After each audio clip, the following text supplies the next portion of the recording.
Catherine Utting, here we are. A friend of yours sent me a message about what your 13-year-old girl is going through. Brave little warrior girl that she is. Catherine, can you tell us all what is going on in your daughter's Catholic school? Okay, so my daughter has been asked to do a survey, a Tahu survey, and she alerted me to this about 2 days ago. And I read through it and I had grave concerns.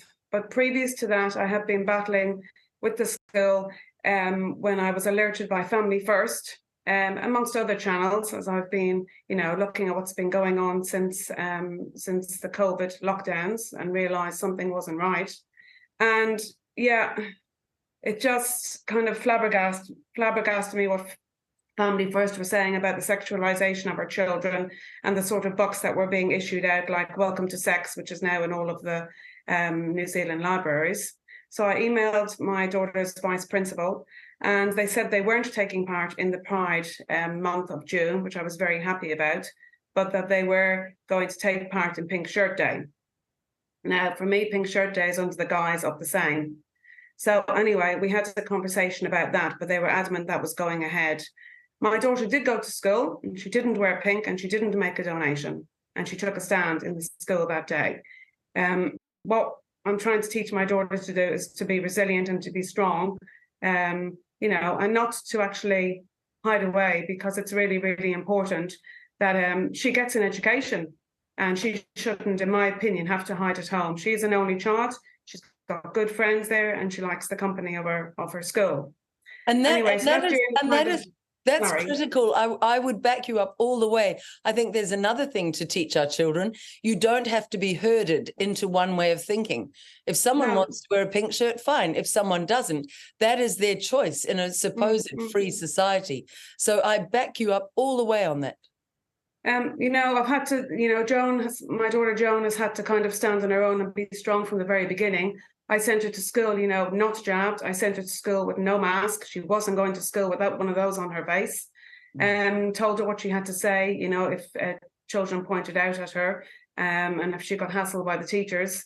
And, had to send many emails to them, and eventually got her exemption accepted.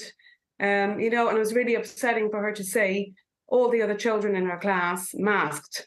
And they would deliberately, at lunchtime, was the only time they were allowed to take them off.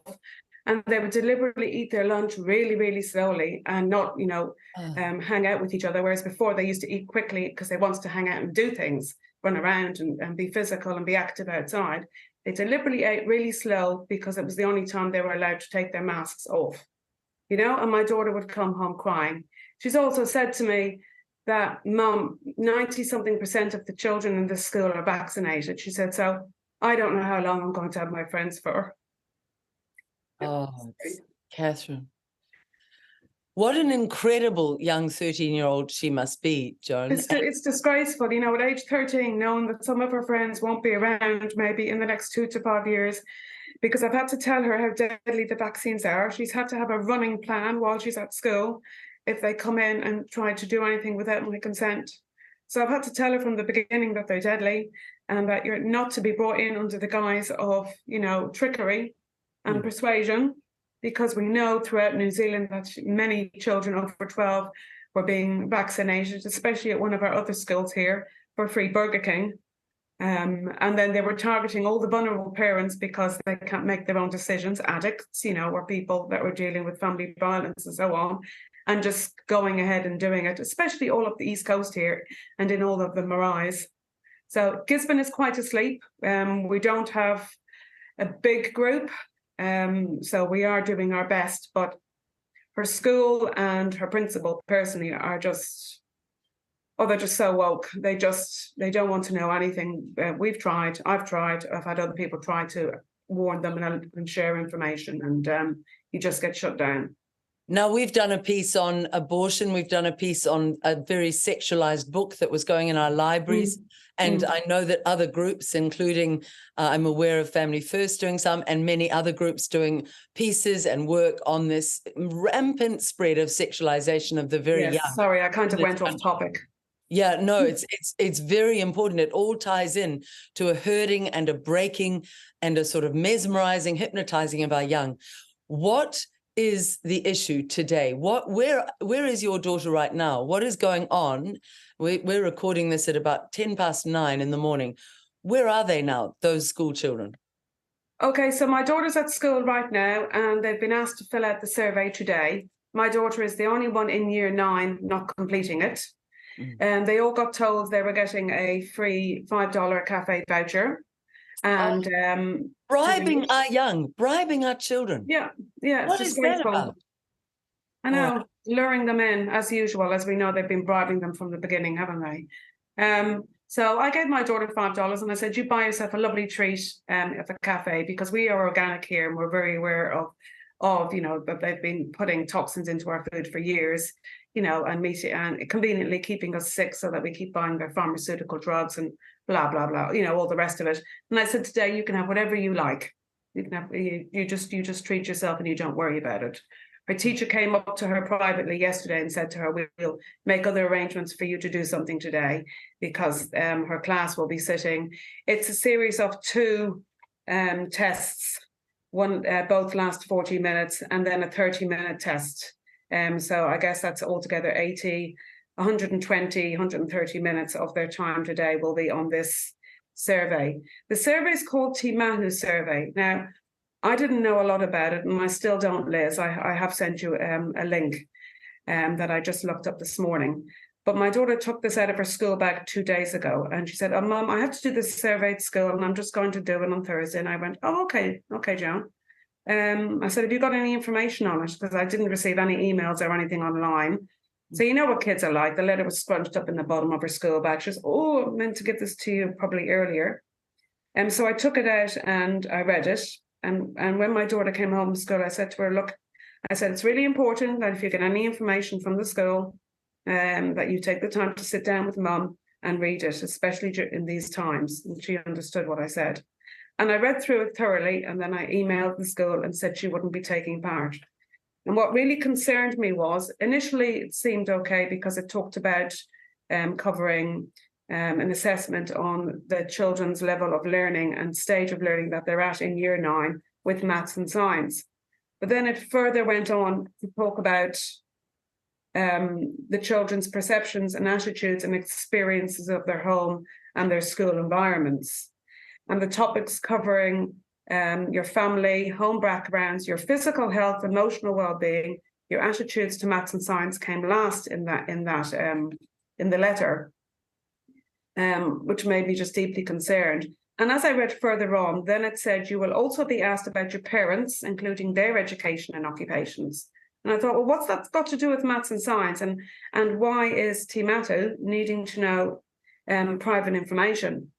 And then it further went on to say some personal information is also collected from you or your school for the administration and analysis of the study.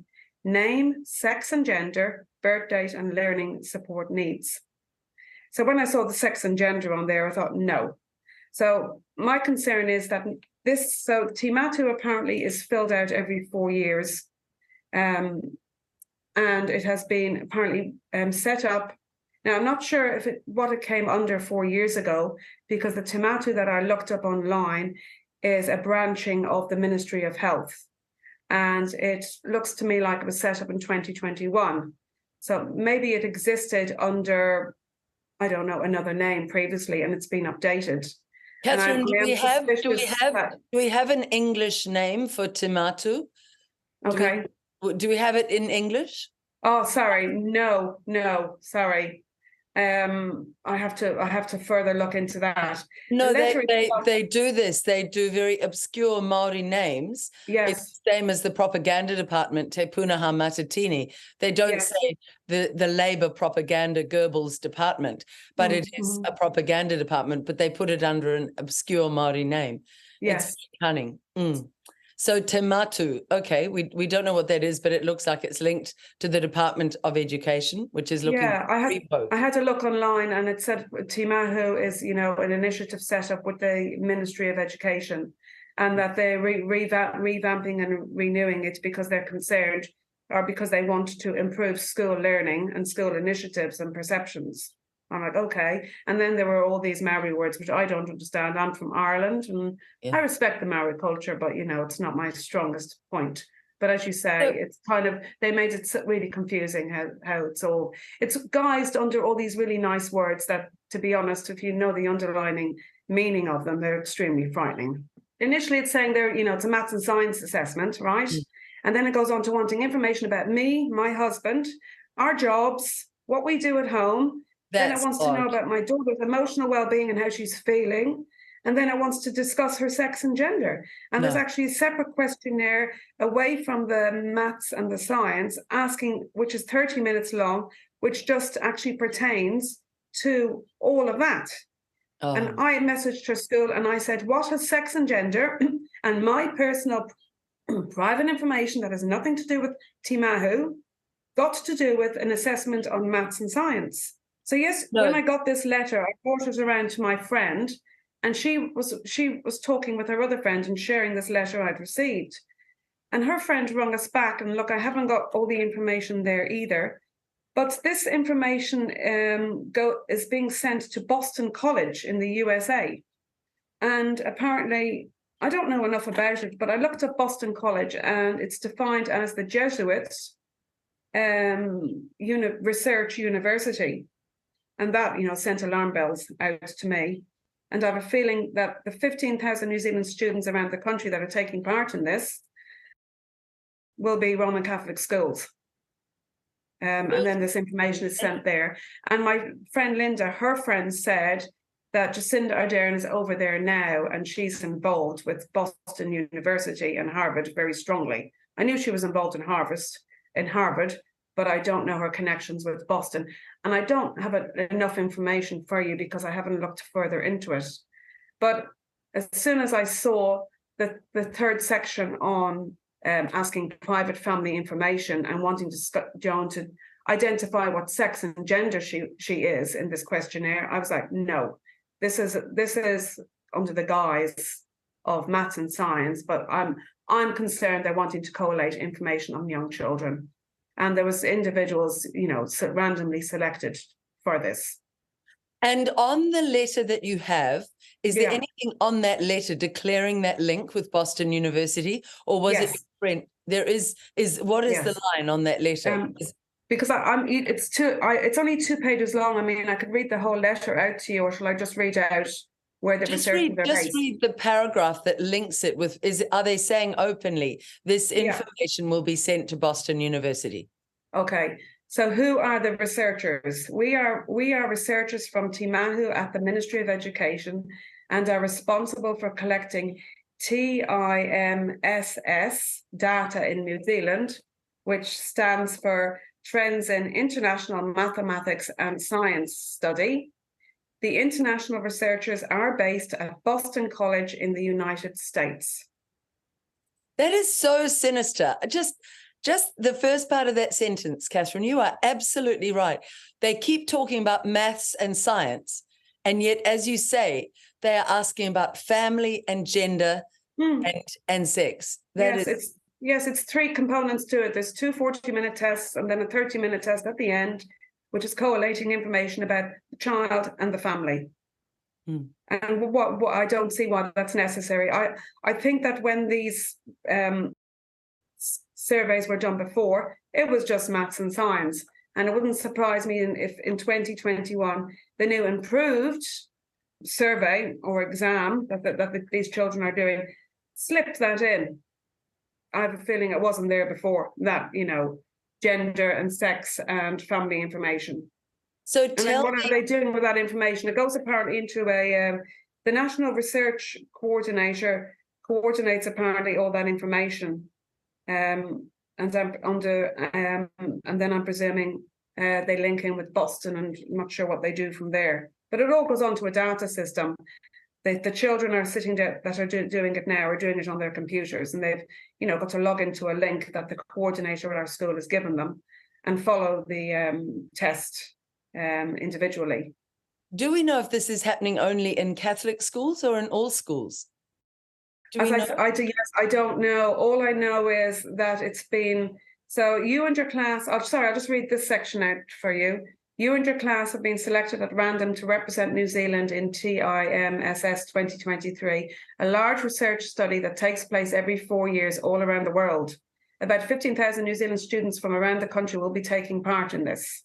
Students like you from more than 60 countries will also be taking part. This has participated since 1994, and the study assesses your skills and knowledge in maths and science. The study also collects information on your perceptions, attitudes, and experiences of your home and school environments. That just reeks of wrong. It really is. There is no place in young people giving personal information away and very little information about where that will end up. That's extraordinary. So what were the steps you took, Catherine, before we finish? Did you go to the school? Did you ring the school? Or was it simply that Joan has gone and said, I'm not doing it? I just emailed the vice principal and the coordinator and told them that I wasn't happy for my daughter to do it because I didn't feel it was necessary for her to be answering questions about sex and gender, but I was happy for her to answer questions about maths and science. But because that was in there, she wasn't going to do it. And I added in there that my daughter identifies as a female. She's very happy being a female. And I am very concerned about the gender ideology that is, I am appalled in regards to the gender ideology that is currently going on in schools.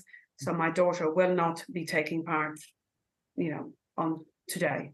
And did you get any reply, any call, any concern from the school? No. I got a reply saying that Joan will be taken out of it, and that was it. They don't. I have sent numerous emails with my concerns, and generally, they work around that topic, but they don't actually, address it.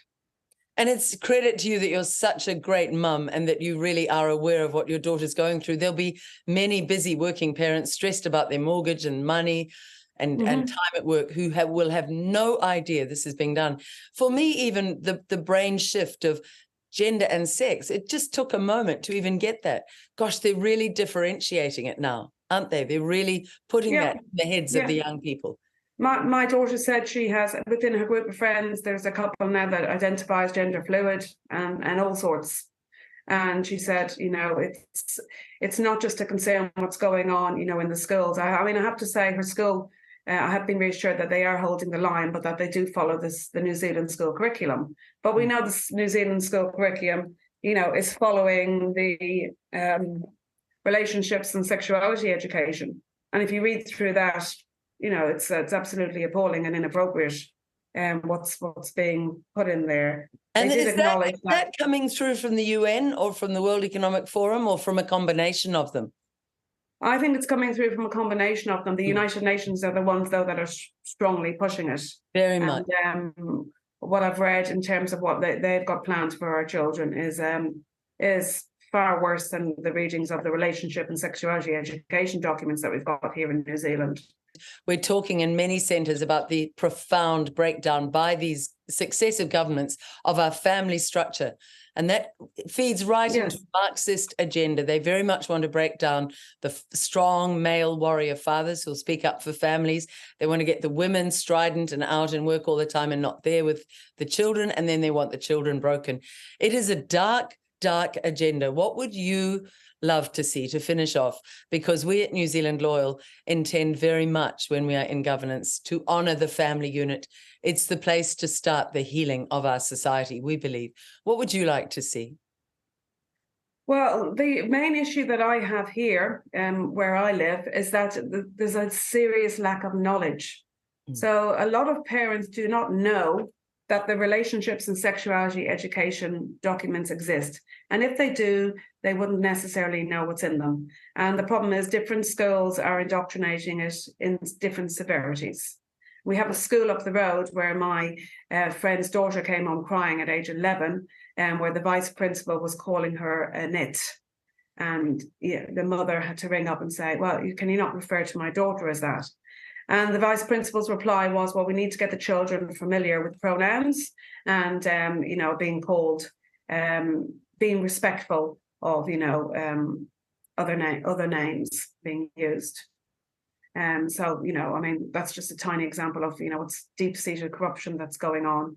But the real problem too is with the 90-something% of Jones School being vaccinated, they all trusting the system, and they're all work and they're all so busy that they don't really take the time to put aside to actually look, underneath what's actually going on. Like, this letter could look perfectly innocent, but if you read it a couple of times and you look back on, the other information that they're asking, and then learning that Jacinda is actually over there right now and what she's doing, it's definitely deliberate. It's deliberate, and they're it's wanting to collate information on our children and use it against them for very, very sinister reasons. Which we may only find out in the years to come, and we must now stand together and speak out against this. Yeah, so it's informing parents. It's finding ways to inform them. We're doing everything that you're doing, Liz. I walk the streets. I have pamphlets in a bag. I go up to people. I do 2 to 3 hours, 3-4 days a week. My husband goes door to door putting leaflets in. We're getting a lot of stuff censored online. So I'm going, when you go person to person, you can have that conversation. Switch my phone off. And I've found that I'm going, talking one-to-one is having a better effect.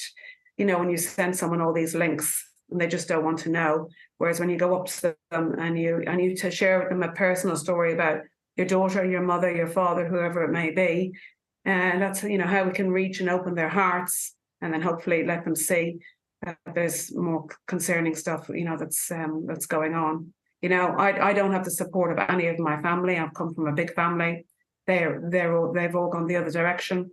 I've watched them get very sick, and so it's a battle. I've made my own family here in New Zealand because it's a battle I'm not supported with my own family. I would very much like to come to Gisborne and meet you one day, or when we are in Wellington, for you to come to Wellington and us to meet you. I can see you will have a great deal to offer as we open up this country to the horrors and the healings that are needed. I think you're an extraordinary woman. Thank you for speaking out with such courage. And I am absolutely certain, Catherine, that Joan in future years will herself become a future leader of this country because of the courage and the incredible willingness to tell the truth that her mother has given her. I look forward to keeping in touch, Catherine, very much. Thank you, Liz. Thank you for your time. And I wish you all the best. You're an amazing woman, and make sure that you're looking after yourself and, taking some time out. The letter, when you do get time, if you read through it, it'll make it a little bit clearer. But basically, just to tell everybody that, it's a survey going out to all the high schools, from what I believe, under the guise of assessing, the children academically, with other questions sneakily put in there. So I encourage every parent, with any documentation that they bring home from school, to make sure that they're reading. And when their child comes home from school and you ask them, how was their day? And they go, good.